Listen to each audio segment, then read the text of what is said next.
லக்ஷ்மீநாதசமாரம்பாம் யதிசேகரமத்யமாம் லக்ஷ்மீவல்லபபர்யந்தாம் வந்தே குருபரம்பராம்.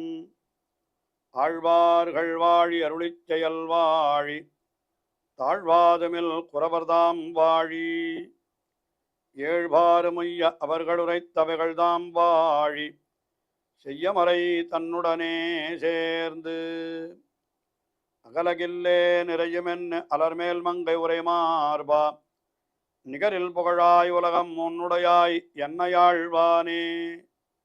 நிகரிலமரர் முனிக்கணங்கள் விரும்பும் திருவேங்கடத்தானே புகழொன்னில்லா வடியேன் உன்னடிக்கீழமர்ந்து புகுந்தேனே. அகில புவன ஜன்மஸ்தேம பங்காதிலீலே வினத விவிதபூத உராதரக்ஷைகதீக்ஷே ஸ்ருதிசிரசி விதீப்தே பிரம்மணி ஸ்ரீனிவாசே பவது மம பரஸ்மின் சேமுழி பக்திரூபா. ஸ்ரீமான் வெங்கடநாதார்ய கவிதார்க்கிககேசரி வேதாந்தாச்சார்யவர்யோ மே சந்நிதத்தாம் சதாஹிருதி. ஸ்ரீரங்கநாதனுடைய பாதுகைகளை குறித்து ஓரிரவிலே 1000 ஸ்லோகங்களை அருளிச் செய்தார் வேதாந்த தேசிகன். பாதுகா சகஸ்ரம் என்று வழங்கப்பெறுகின்ற அந்த ஸ்தோத்திரத்திலே பல பல பகுதிகளாலே பல பல பெருமைகளை தெரிவிக்கிறார். அதிலே நாத பத்ததி என்கின்ற இந்த பகுதியிலே அந்த பாதுகையினுடைய நாதத்தினுடைய பெருமை, அந்த ஒலிகளினுடைய பெருமையை மட்டுமே பல ஸ்லோகங்களாலே அனுபவிக்கிறார். அதிலே இப்பொழுது 387வது ஸ்லோகத்திலே அந்த பாதுகையிலிருந்து எழக்கூடிய ஒரு ஒலியானது அது எப்படி இருக்கிறது? பாதுகையினுடைய ஒலி என்னால் இந்த குமிழில் இருக்கக்கூடிய ரத்தனங்களினாலே ஏற்படக்கூடிய ஒலியாம்.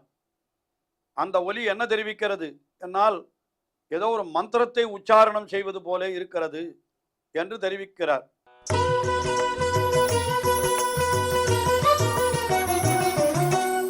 மதுவைரி பதாம்புஜம் பஜந்தி மணிபாதாவனி மஞ்சுஷிஞ்சிதேனா பட்டசீவ முகுஸ்வயம் பிரஜானாம் அபரோபஜ்ஞம் அரிஷ்டசாந்தி மந்திரம். மதுவைரி பதாம்புஜம் பஜந்தி மணிபாதாவனி என்று சொல்லுகிறார். மணிபாதாவனி என்னாலனா மாணிக்கங்கள் இழைக்கப்பட்ட பாதாவனி, திருவடிகளை காப்பாற்றுகின்றவள். அதாவது திருவடிகளை காப்பாற்றுகின்றவள் அந்த பாதுகையிலே மாணிக்கங்கள் இழைக்கப்பட்டிருக்கின்றன. இப்படி எம்பெருமானுடைய திருவடியையும் காப்பாற்றுபவள் என்கிற பாத ரக்கை என்று சொல்றோம் இல்லையா, அதை பாதாவனி என்ற சப்தத்தாலே சொல்லுகிறார். அது எப்படிப்பட்ட பாதுகை என்னால் மதுவைரி பதாம்புஜம் பஜந்தி. மதுவைரி, மது என்கிற அசுரனை அழித்தவனான பகவான் அவனுடைய திருவடி தாமரைகளை அடைந்திருக்கக்கூடிய பாதுகை அது. எப்படிப்பட்ட பாதுகை? எம்பெருமானுடைய திருவடி தாமரைகளை அடைந்து அந்த திருவடி தாமரைகளை ரட்சிக்கின்றதா இருக்கக்கூடிய பாதுகை இது. அந்த பாதுகை என்ன பண்ணுகிறது? மஞ்சுஷிஞ்சிதேனா, தன்னுடைய அழகான ஒலிகளாலே ஏதோ ஒரு விஷயத்தை சொல்லுகிறது என்கிற. என்ன விஷயம் சொல்லுகிறது என்று பார்த்தால், பிரஜானாம் அபரோபஜ்ஞம் அரிஷ்டசாந்தி மந்திரம் பட்டசீவா. பிரஜானாம் மக்களுக்கு என்ன சொல்றாருன்னா, அபரோபஜ்ஞம் இதுவரை அறியப்படாமல் இருக்கக்கூடிய ஏதோ ஒரு மந்திரம் அது. அது அபரோபஜ்ஞம் மந்திரம். அது என்ன மந்திரம்? அரிஷ்டசாந்தி மந்திரம், எல்லா உபத்திரங்களையும் போக்குகின்ற மந்திரம். அதாவது மந்திரங்கள் இருக்கிறது, ஒரு மந்திரத்தை உச்சாடனம் பண்ணினால் ஒரு பலன் உண்டு என்று சாஸ்திரம் சொல்லுகிறது. அது பலனுக்காக மந்திரங்களை சொல்லுபவர்கள் என்று சிலர் உண்டல்லவா, அதனால் அப்படி சொல்லுகிறார்கள். அப்படி சொல்லுகிற பொழுது இந்த மந்திரத்தை சொன்னால் இன்ன பலன், இந்த மந்திரத்தை சொன்னால் இன்ன பலன் என்றெல்லாம் சாஸ்திரங்களிலே விதவிதமாக சொல்லப்பட்டிருக்கிறது. எல்லா துன்பங்களையும் போக்குவதற்காக ஒரு மந்திரமும் சொல்லப்பட்டிருக்கிறது. அரிஷ்டசாந்தி மந்திரம் என்று உலகத்தில் ஏற்படக்கூடிய துன்பங்கள் எல்லாம் போக்குறதுக்குன்னு ஏதோ ஒரு மந்திரம் வேதங்களிலே எங்கேயோ சொல்லப்பட்டிருக்கும். ஆனால் இவர் என்ன சொல்றாருன்னா, இதுவரை கேள்விப்படாத ஒரு மந்திரம் அது. அந்த மந்திரத்தை இந்த பாதுகை சொல்லுகிறதுன்னா எப்படி சொல்லுகிறது? தன்னுடைய அந்த ஓசையாலே. அது எதற்காக என்று கேட்டால், பிரஜானாம் அரிஷ்டசாந்திம், பிரஜைகளுக்கு ஏற்படக்கூடிய அத்தனை துன்பங்களையும் நீக்குவதற்காக இப்படிப்பட்ட ஒரு அற்புதமான மந்திரத்தை அது ஸ்வயம் தானே முகுகு பட்டசீவா, அடிக்கடி அதை சொல்லுவது போல இந்த ஒலியானது இருக்கிறது. ஆஹா, எம்பெருமான் பாதுகையை சமர்ப்பித்துக் கொண்டு எழுந்தொழுகிற பொழுதோ அதில் எழுகிற சப்தத்தை பார்த்தால் உலகத்திலே ஜனங்கள் படுகிற அவஸ்தை, எத்தனை துன்பங்களை படுகிறார்கள், அந்த அவஸ்தையெல்லாம் நீங்குவதற்காக அது ஏதோ ஒரு மந்திரத்தை உச்சாரணம் பண்ணுவது போல அது அழகா இருக்கிறது. இன்னும் சொல்ல போனால் இந்த மந்திரம் கூட ஏற்கனவே இருக்கிற மந்திரம் இல்லை போல இருக்கு. ஏன்னு கேட்டால் இவர் தான் அபரோஜம் சொன்னாரோ இல்லையோ, அபரோபஜ்யம் மந்திரம் என்று சொன்னபடியினால இதுவரை இல்லாத ஒரு மந்திரத்தை பாதுகை உச்சாரணம் பண்ணுகிறது என்று அப்படிப்பட்ட ஒரு உயர்ந்த அர்த்தத்தை இந்த ஸ்லோகத்திலே தெரிவித்தார். அடுத்தபடியாக 388வது ஸ்லோகம். இந்த 388வது ஸ்லோகத்திலே என்ன தெரிவிக்கிறார் என்று பார்த்தால் என்ன சொல்றார்? அதாவது எம்பெருமானுடைய சொரூபம், ரூபம், குணம், விபூதி இதையெல்லாம் யாராலும் வர்ணிக்கவே முடியாது. வேதங்கள் கூட அது முழுவதுமாக அதை பகவானுடைய பெருமைகளை அளவிட்டு அறிந்து கொள்ளவில்லை. ஆனால் இது என்ன பண்ணுகிறதுன்னு கேட்டா, இப்பொழுது அந்த பாதுகையானது அந்த எம்பெருமானுடைய அந்த தன்மைகளை எல்லாம் இதது இப்படிப்பட்டது இப்படிப்பட்டது என்று தான் வர்ணிப்பது போல இருக்கிறது அந்த பாதுகையினுடைய ஒலி என்று அத்தை சொல்றார். அதாவது வேதங்களாலும் வர்ணிக்க முடியாத எம்பெருமானுடைய அழகை, எம்பெருமானுடைய சொரூபத்தை, எம்பெருமானுடைய பெருமையை பாதுகை இந்த சப்தத்தாலே சொல்லுகிறது என்று இப்படி சொல்லுகிறார்.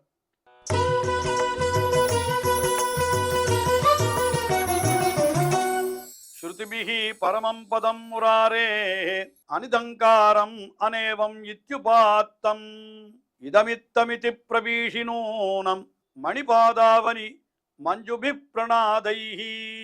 அதாவது ஸ்ருதிபிஹி வேதங்களாலே என்ன ஆகிறது? அனிதங்காரம், அதாவது இதங்காரம், இது இப்படிப்பட்டது என்று சொல்ல முடியாது. வேதம் சொல்றது எம்பெருமானுடைய பெருமை அது எப்படிப்பட்டதுன்னா இது என்று சொல்ல முடியாது, இப்படிப்பட்டது என்று அனேவம், இப்படிப்பட்டது என்று சொல்ல முடியாது. இதி உபாத்தம். ஆக ஸ்ருதிபிஹி அனிதங்காரம் அனேவம் இதி உபாத்தம். வேதத்தில் என்ன இப்படிப்பட்டதுன்னு சொல்ல முடியாது, இது என்று சொல்ல முடியாது. பகவானுடைய தன்மை நம்முடைய சிந்தைக்கே எட்டாதது, நெஞ்சால நினைத்து கூட பார்க்க முடியாது என்னெல்லாம் வேதம் ரொம்ப விசேஷமாக அந்த எம்பெருமானை சொல்லுகிறது. ஆக என்ன சொல்ல? ஸ்ருதிபிஹி அனிதங்காரம் அனேவம் இதி உபாத்தம் என்று சொல்லப்பட்டது. முராரேகே பதம். அப்படிப்பட்ட அந்த எம்பெருமானுடைய பதம், அந்த உயர்ந்ததான அந்த எம்பெருமானுடைய ஸ்வரூபத்தை என்ன பண்ணுகிறாய்? இந்த பாதுகையினுடைய ஒலி என்ன பண்ணுகிறது? இதம் இத்தம் இதி பிரபீஷினூனம். இதம் இத்தம், பகவானுடைய பெருமை இதம் இப்படிப்பட்டது, இத்தம் இந்த தன்மையுடையது, இதி பிரபீஷி வேதங்களும் கூட வர்ணிக்க முடியாது. அதெல்லாம் எம்பெருமானுடைய பெருமை என்கிறது நம்முடைய நெஞ்சுக்கும் இதுக்கு எல்லாத்திற்கும் எண்ணத்திற்கும் அப்பாற்பட்டது என்று வேதமே கைவிட்ட விஷயத்தை பாதுகை என்ன பண்ணுகிறதான்? தன்னுடைய ஒலியாலே இதமித்தம் என்று அப்படியாக நமக்கு அது எடுத்து காட்டுகிறது என்று சொல்லுகிறார். ஆக எத்தாலேன்னு கேட்டா மணிபாதாவனி மஞ்சுபிஹி பிரணாதைஹி, உன்னுடைய மஞ்சுபி மிக அழகான பிரணாதைஹி ஓசையாலே அதை நீ இப்படி வர்ணிக்கிறாய் என்று. அதாவது வேதங்களும் கூட சொல்ல முடியாத விஷயங்களை இது சொல்லுகிறார். இதெல்லாம் எப்படி சொல்லணும்னா அத்தனை ஸ்லோகங்களுக்கும் நம் ஆழ்வாருடைய பரமாகவும் அர்த்தம் சொல்லிக்கொண்டு வர வேண்டும். ஆனால் இதை அனுபவிக்கிறதுக்கே நமக்கு அவகாசம் இல்லை என்கிறபடினாலே பாதுகையினுடைய பிரபாவத்தை மட்டும் சொல்லுகிறோம்.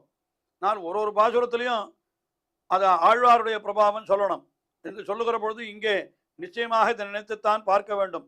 வேதங்களும் சொல்ல முடியாத விஷயங்களை பாதுகையினுடைய ஒலி தெரிவிக்கிறது என்று சொன்னால் என்ன அர்த்தம்? அந்த பாதுகை என்கிறது ஆறு நம்ம ஆழ்வார், அவருடைய ஒலி என்னால் எது? அவருடைய திவ்ய பிரபந்தங்கள். அப்ப என்னன்னா வேதங்களும் சொல்ல முடியாத விஷயங்களை திவ்ய பிரபந்தங்கள் சொல்லுகின்றன என்கிற அர்த்தத்தை தான் இதை வேதாந்த தேசிகன் தமிழிலேயும் அருளி செய்கிறார். என்ன சொல்லுகிறார்? செய்ய தமிழ் மாலைகள் நாம் தெளியவோதி தெளியாத மறைநிலங்கள் தெளிகின்றோமே என்று. செய்ய தமிழ் மாலைகள் தெளிய ஓதினால் தெளிவில்லாத மறைநிலங்கள், அதாவது வேதத்தினுடைய இடங்கள் கூட நன்றாக தெளிவடையும் என்று சொன்னார். அதனால இந்த இடத்துல வேதங்களும் சொல்ல முடியாத எம்பெருமானுடைய பெருமையை பாதுகை சொல்லுகிறது என்று சொன்னால், வேதங்களாலும் வர்ணிக்க முடியாத எம்பெருமானுடைய பெருமையை நம்மாழ்வார் தம்முடைய திருவாய்மொழியாலே வர்ணித்து விடுகிறார் என்று அப்படி அர்த்தம் கொள்ள வேண்டும். வேதம் என்ன சொல்லித்து என்று பார்த்தால், வேதம் எம்பெருமானுடைய ஆனந்தம் என்கிற குணத்தை அளவுபடுத்த பார்த்து, இது இப்படிப்பட்டது, தேயே சதம் தேயே சதம் தேயே சத்தம்னு 100 பங்கா ஏற்றிட்டு போய் எதோ சொல்ல பார்த்து கடைசியில் என்ன பண்ணித்தேன்னா, எதோ வாச்சோ நிவர்த்தந்தே அப்பிராப்பிய மனசா சகா என்று திருப்பி வந்து கொடுத்தான். வர்ணிக்க முடியலேன்னு வந்து கொடுத்தான். ஆனால் நம்மாழ்வார் தொடங்குகிறதே பொழுதே என்ன சொல்லிவிட்டார்? உயர்வர உயர் நலமுடையவன். என்ன சொல்லலாம்? எம்பெருமான் உயர்நலமுடையவன், உயர்ந்த ஆனந்த குணத்தை உடையவன். ஆனந்த குணம் எப்படிப்பட்ட, எவ்வளவு ஆனந்தம் என்று கேட்டால் இவ்வளவுன்னு சொல்லலை. அவர் எப்படி சொல்லிவிட்டார்? இவ்வளவு, இதற்கு மேற்பட்ட ஆனந்தம் இல்லை என்று சொல்லும்படியான ஆனந்தம், அவ்வளவுதான். என்னன்னா தெளிவா சொல்லிவிட்டார் ஆழ்வார். ஆனா அதை அளவிட்டு பார்த்தது வேதம். அதுலேருந்து என்ன தெரியும்? செய்ய தமிழ் மாலைகள் தெளிய ஓதினால் என்ன கிடைக்கும்? தெளியாத மறைநிலம் தெளியும் என்கிறார். அதுதான் இந்த இடத்துல வேதாந்த தேசிகனம் இந்த பாதுகைக்காக வைத்து காட்டுகிறார். என்ன காட்டுகிறார்? வேதங்களும் இதம் இத்தம் என்று சொல்ல முடியாத எம்பெருமானுடைய பெருமையை இந்த பாதுகையானது தன்னுடைய ஒலியாலே வெளிப்படுத்தி விடுகிறது என்று சொன்னால், அது நம்மாழ்வாரையே அவருடைய திருவாய்மொழியை சொல்லுவதாக நாம் அர்த்தம் பண்ணலாம். இந்த நாத பத்தத்தியில் இருக்கிற அத்தனை ஸ்லோகங்களும் நம்மாழ்வாருடைய ஸ்ரீசூக்திகளுக்கும் பொருந்தும் என்று கொள்ள வேண்டும். அடுத்தபடியாக 389வது ஸ்லோகம், அதில் என்ன தெரிவிக்கிறார் என்று பார்த்தால், ரிஷிகளெல்லாம் தியானம் பண்றாளாம். அப்படி தியானம் பண்ற பொழுது ஓங்காரத்திற்கு பதிலாக இந்த பாதுகையினுடைய நாதத்தை கொள்ளுகிறார்களாம் என்று சொல்லுகிறார்.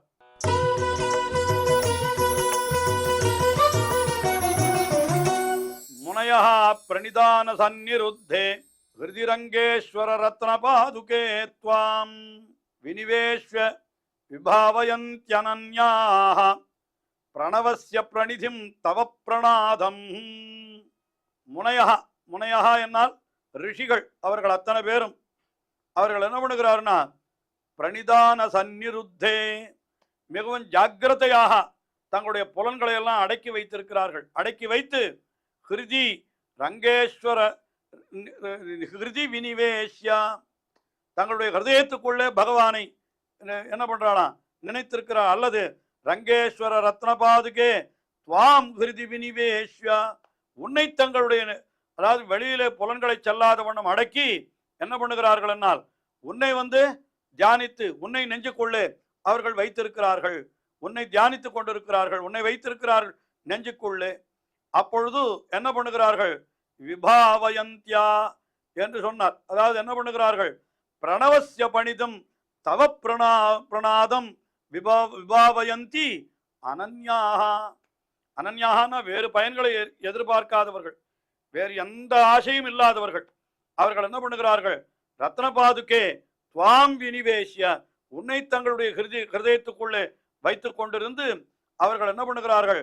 வேறு பயன்களை கருதாதவர்களாய் என்ன பண்ணானா பிரணவஸ்ய பிரணிதிம், பிரணவம் இருக்கிறதே அந்த ஓங்காரம், அந்த ஓங்காரத்தினுடைய பிரணிதி என்னால்னா அதனுடைய பிரதிநிதி போல அதற்கு பதிலாக எதை நினைக்கிறார்கள்?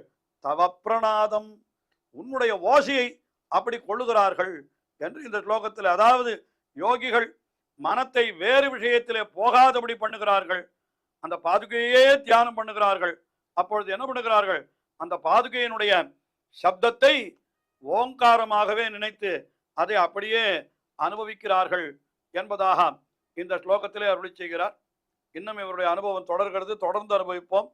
ஸ்ரீயக்காந்தாய கல்யாண நிதயே நிதயேர்த்தினாம் ஸ்ரீவேங்கட நிவாசாய ஸ்ரீனிவாசாய மங்களம். ஸ்ரீமத் சுந்தர ஜாமா திருமுனிமான் சவாசினே சர்வலோக நிவாசாய ஸ்ரீனிவாசாய மங்களம்.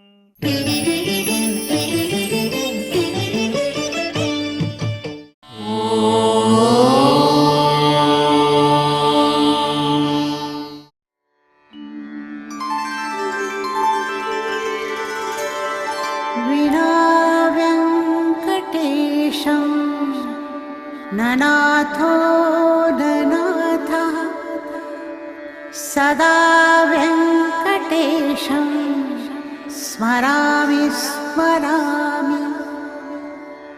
हरे वेङ्कटेश प्रसीद प्रसीद. प्रियं वेङ्कटेश वेङ्कटेश प्रयच्छ प्रयच्छ